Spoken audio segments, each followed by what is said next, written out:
छात्रों, आज अपने इस वीडियो में हम जिस टॉपिक पर चर्चा करेंगे उस टॉपिक का नाम है स्ट्रक्चर ऑफ न्यूक्लियस अर्थात केंद्रक की संरचना।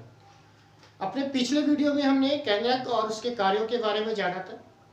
केंद्रक एक प्रकार का कोशिका अंग है। इसे कोशिका का नियंत्रण कक्ष कहते हैं क्योंकि यह सभी जैविक क्रियाओं का नियंत्रण करता है।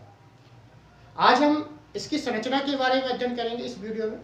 वीडियो शुरू करने से पहले एक रिक्वेस्ट है कि जो लोग इस चैनल पर पहली बार हैं, नए हैं, उस चैनल को सब्सक्राइब करें और साथ ही में बेल आइकन की ऑल सब्सक्रिप्शन को क्लिक करें। और वीडियो अगर पसंद आए तो वीडियो को लाइक और शेयर जरूर करें। ठीक है, आइए शुरू करते हैं अपना यह वीडियो। जैसा कि टॉपिक है स्ट्रक्चर ऑफ न्यूक्लियस, तो स्ट्रक्चर के अध्ययन के लिए हमें कुछ चीजों की आवश्यकता पड़ेगी कि हम कब इसका अध्ययन करें, किसके माध्यम से करें। तो कोशिका के अंदर पाए जाने वाले केंद्रक का अध्ययन के लिए कोशिका विभाजन की अंतरावस्था को सबसे महत्वपूर्ण माना जाता है। कोशिका विभाजन की जो अंतरावस्था होती है उस अवस्था में केंद्रक की संरचना को स्पष्ट रूप से देखा जा सकता है। किसके माध्यम से देखा जा सकता है? तो आप बता सकते हैं कि इलेक्ट्रॉन माइक्रोस्कोप की आवश्यकता पड़ती है इसकी संरचना को देखने के लिए। किसकी आवश्यकता पड़ती है? इलेक्ट्रॉन माइक्रोस्कोप से जब हम इसकी संरचना का अध्ययन करते हैं, किस अवस्था में? अंतरावस्था में अध्ययन करते हैं, तो हमें इसकी संरचना 4 भागों में बटी हुई दिखाई देती है। कितने भागों में बटी दिखाई देती है? 4 भागों में। Nuclear membrane, nucleoplasm, chromatin net और न्यूक्लियोलस। केंद्रक झिल्ली, केंद्रक द्रव, क्रोमेटिन नेट और केंद्रिका, ये 4 भागों में दिखती है, जिसे हम इस संरचना में देखेंगे कि कौन क्या कहलाता है। सबसे पहले बात करते हैं न्यूक्लियर मेम्ब्रेन। न्यूक्लियर मेम्ब्रेन जिसे हम केंद्रक झिल्ली भी कहते हैं। क्या कहते हैं? केंद्रक झिल्ली कहते हैं। अगर केंद्रक झिल्ली की बात करें तो यह दोहरी भित्ति युक्त होती है। कैसी होती है? दोहरी भित्ति युक्त। जैसे कि ये बना हुआ है बाहर की ओर, ये एक दीवार, ये दूसरी दीवार। इसकी बाहरी भित्ति को आउटर मेम्ब्रेन और अंदर की भित्ति को इनर मेम्ब्रेन कहते हैं। ठीक है, क्या कहते हैं? Outer membrane, inner membrane. मतलब कह सकते हैं कि जो न्यूक्लियर मेम्ब्रेन होता है दोहरी भित्ति युक्त होता है, जिसे हम केंद्रक झिल्ली भी कहते हैं। अर्थात 2 दीवारें होती हैं और दोनों दीवारों को हम एक साथ क्या कह सकते हैं? कैरियोथीका। क्या कहते हैं? कैरियोथीका कहते हैं। अर्थात न्यूक्लियर मेम्ब्रेन को कैरियोथीका भी कहा जाता है। यदि देखा जाए तो न्यूक्लियर मेम्ब्रेन की जो मोटाई होती है वह मोटाई कितनी होती है? 75 से 90 एंगस्ट्रॉन होती है। 75 एंगस्ट्रॉन से 90 एंगस्ट्रॉन की होती है, जिसे हम कैरियोथीका भी कहते हैं। अगर देखा जाए तो दोनों भित्तियों के मध्य, ये आउटर मेम्ब्रेन है और इनर मेम्ब्रेन है, तो आउटर और इनर मेम्ब्रेन दोनों भित्तियों के मध्य, आउटर और इनर दोनों के बीच में जो खाली स्थान पाया जा रहा है, ये वाला भाग, ये जो खाली स्थान भाग है, मान लीजिए इस प्रकार बना है, तो ये आउटर और इनर है, तो इसके बीच का जो खाली स्थान है उस खाली स्थान को कहते हैं पेरी न्यूक्लियर स्पेस। क्या कहते हैं? Perinuclear space. मतलब जो खाली स्थान पाए जा रहे हैं उस खाली स्थान को कहते हैं पेरी न्यूक्लियर स्पेस कहते हैं। जिसकी चौड़ाई की बात करें, जो स्पेस है, यह स्पेस होता है 100 से 300 एंगस्ट्रॉन का स्पेस होता है दोनों के मध्य का। 2 भित्तियां हैं, एक ही आउटर मान ले, क्या इनर मान ले, तो इसके बीच का जो खाली स्थान है, इसकी मोटाई की बात करें तो ये मोटी कितनी होती है? ये होती है 100 से 300 एंगस्ट्रॉन की इसकी मोटाई होती है, आप कह सकते हैं। इसके बाद आप देखेंगे कि आउटर मेम्ब्रेन या न्यूक्लियर मेम्ब्रेन की बात करें तो न्यूक्लियर मेम्ब्रेन में कहीं कहीं पर ये खाली स्थान पाए जा रहे हैं। ये कटे हुए भाग है, ये कटे हुए भाग है। इस कटे हुए भाग को हम क्या कहते हैं? क्या कहते हैं? न्यूक्लियर पोर कहते हैं। इसको क्या कहते हैं? न्यूक्लियर पोर या केंद्रक छिद्र कहा जाता है। और इस केंद्रक छिद्र की मोटाई जो होती है वो 400 एंगस्ट्रॉन की होती है।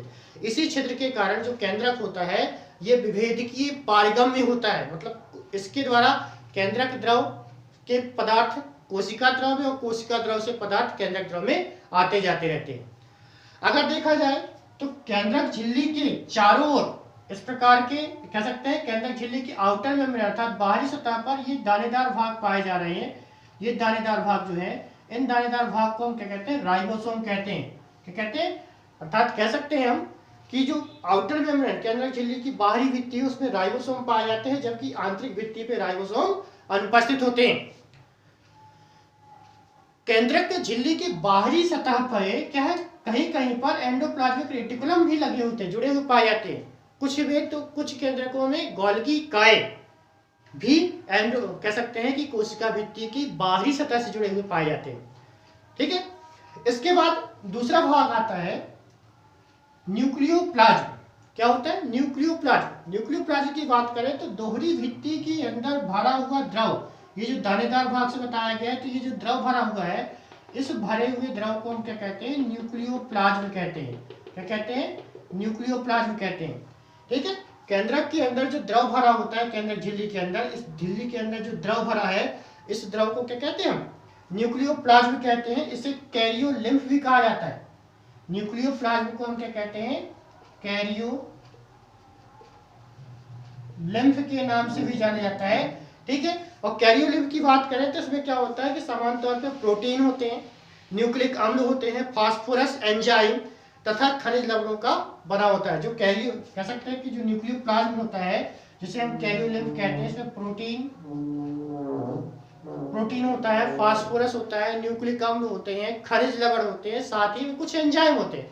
इन सब से मिलकर जो इसके अंदर का द्रव होता है, जिसे हम न्यूक्लियोप्लाज्म या कैरियोलिम्फ कहते हैं, बना होता है। तीसरा भाग आता है क्रोमेटिन नेट। क्रोमेटिन नेट से तात्पर्य है कि गुणसूत्र जालिका या गुणसूत्र के जाल या क्रोमेटिन के जाल की बात करें।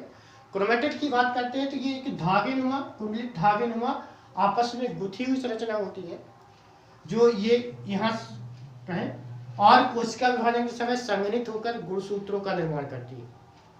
क्रोमेटिन क्या होता है कि कोशिका केंद्रक द्रव में एक फैली हुई धागे नुमा संरचना होती है, जो कोशिका विभाजन के समय जो अधिक घनत्वशील हो जाती है और घनत्व बढ़ने के कारण इसका क्या होता है, छोटे छोटे टुकड़ों में टूट जाती है और गुणसूत्रों का निर्माण करती है।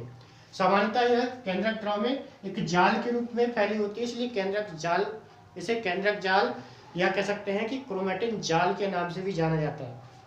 और चौथा भाग आता है केंद्रिका।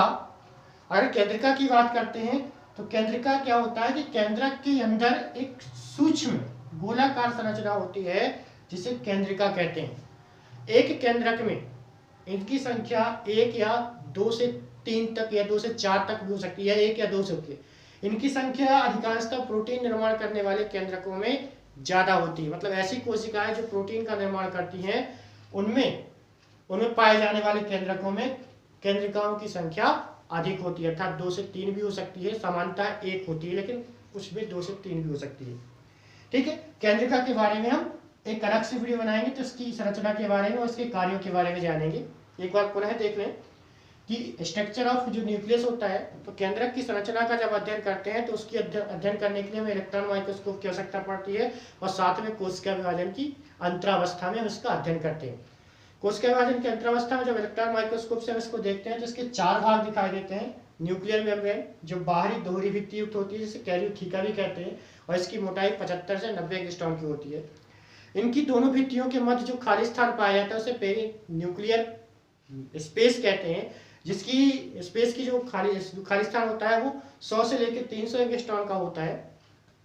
इसके बाद कैरियोथीका अर्थात आउटर मेम्ब्रेन के चारों ओर कह सकते हैं, आउटर मेम्ब्रेन के चारों ओर क्या होता है, राइबोसोम पाए जाते हैं, और इसकी बाहरी भित्ति से एंडोप्लाज्मिक रेटिकुलम भी जुड़ा होता है। एंडोप्लाज्मिक रेटिकुलम के साथ साथ कहीं कहीं पर एक गोल्गी बॉडी से भी जुड़ा होता है।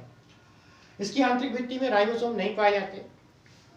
आंतरिक भित्ति के बाद इसकी क्या है कि इसकी जो कैरियोथीका होता है, कहीं कहीं पर छोटे छोटे छिद्र पाए जाते हैं, जिसे न्यूक्लियर पोर कहते हैं। और न्यूक्लियर पोर की चौड़ाई जो मोटाई होती है वो कितनी होती है, 400 एंगस्ट्रॉम की होती है।